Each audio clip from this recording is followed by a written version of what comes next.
Christina, the AEIVA Education Manager for the Abrams Engel Institute for the Visual Arts at UAB, University of Alabama, Birmingham. Welcome back for another AEIVA Behind the Scenes.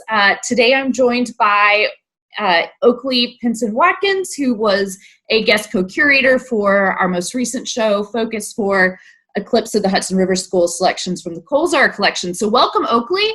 Hi, everybody. Thanks for joining in on us. Yeah. Why don't you tell us a little bit about what you did at AEIVA? Well, I first started out as an intern with John, the curator. Well, he was the curator at the time. Now he's the director last year. And he had this concept for the Hudson River Valley and kind of doing a little focus exhibition. And the focus exhibitions highlight local collectors. So he said, come along with me. We're going to go to the Colzar's house and talk about their collection.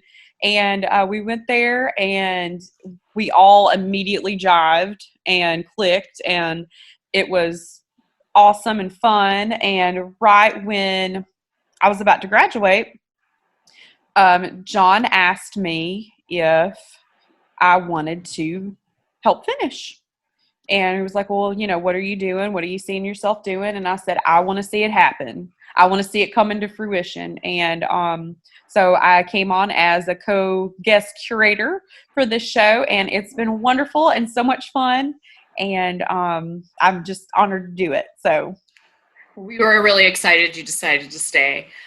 While we talk, I am going to share the screen, and we will talk about this particular piece in just a second.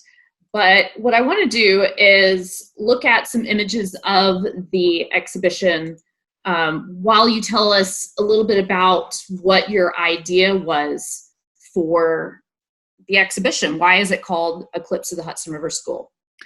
Absolutely. So when we went to the Colzar's house last February, so it's been a little over a year that we worked on it,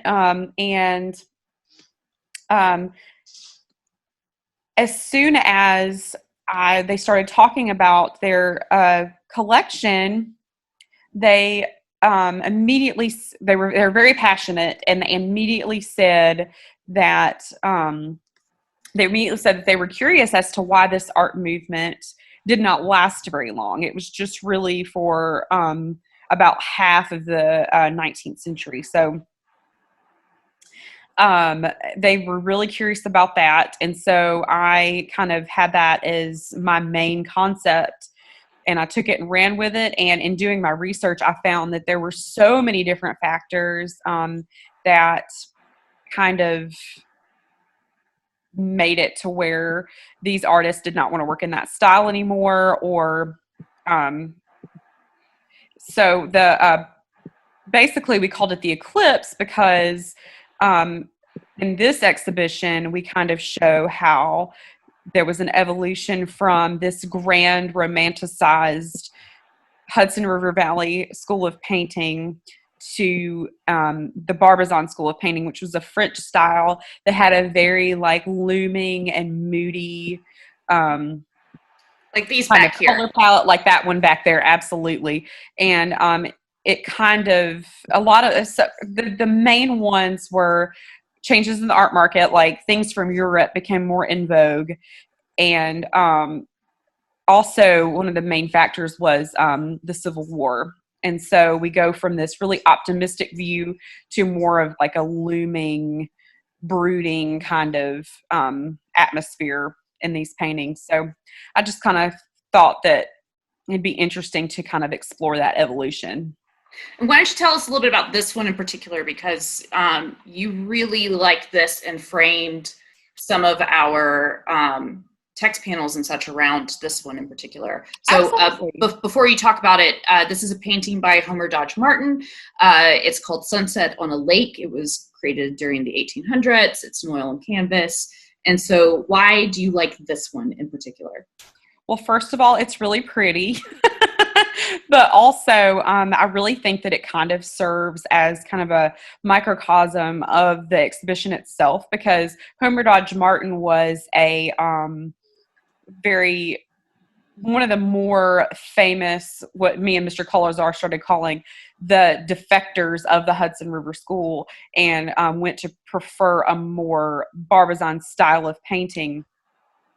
And I think that in this painting, it kind of goes from one extreme to the other, because on one side of the painting, we see a very like light focused, very colorful, I always say happy because yellow is a happy color, but a very colorful composition on one side, to the other side that has a very like brooding quality to the color palette. I just kind of think that juxtaposition is really interesting, and it kind of shows that evolution in kind of one painting. He also studied in Europe under some of the Barbizon painters as well. And so, and this painting was also painted during the time where he was kind of, it was kind of fallen out of favor of the Hudson River style. So that's these Hudson River school paintings are characterized by this use of light, that luminism, and it emphasizing the landscape. And then with Barbizon, you go more towards a natural, earthier feel, and almost emphasis on relationship with the landscape rather than the landscape singularly as itself. Absolutely. So when you and I were talking about this before we started writing text panels and such, what I loved about that was that we could take this and push it in a different way. So we decided to create a text panel called "Who is Missing," and where we highlighted who is not pictured in these paintings, because you do sometimes have people in the paintings, but they are never the Native Americans. They're never the people that were inhabiting the areas that these painters were going out to visit or had heard of, which I absolutely loved, and led us to create our first land acknowledgement statement and put it up in the galleries. That's awesome. Really great. Well done, Oakleigh. I loved this exhibition. I am sad to see it go, but as we sign off, will you tell us a little bit about where you are now? Yeah, well, I am actually I'm working for an art collector in town, Mr. Strauss. He has a very huge, well-rounded collection, and I not only do like secretarial work for him, but I also kind of serve as a registrar and a collections manager for him and help him out with that. So it's pretty awesome, to say the least. So, but I'm loving it.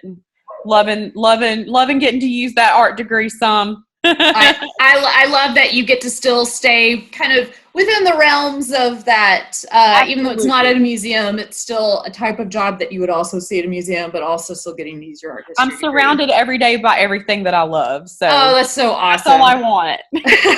Well, thank you, Oakleigh, for doing this with us, and for you guys watching at home, check back for more videos. We're creating new videos every week.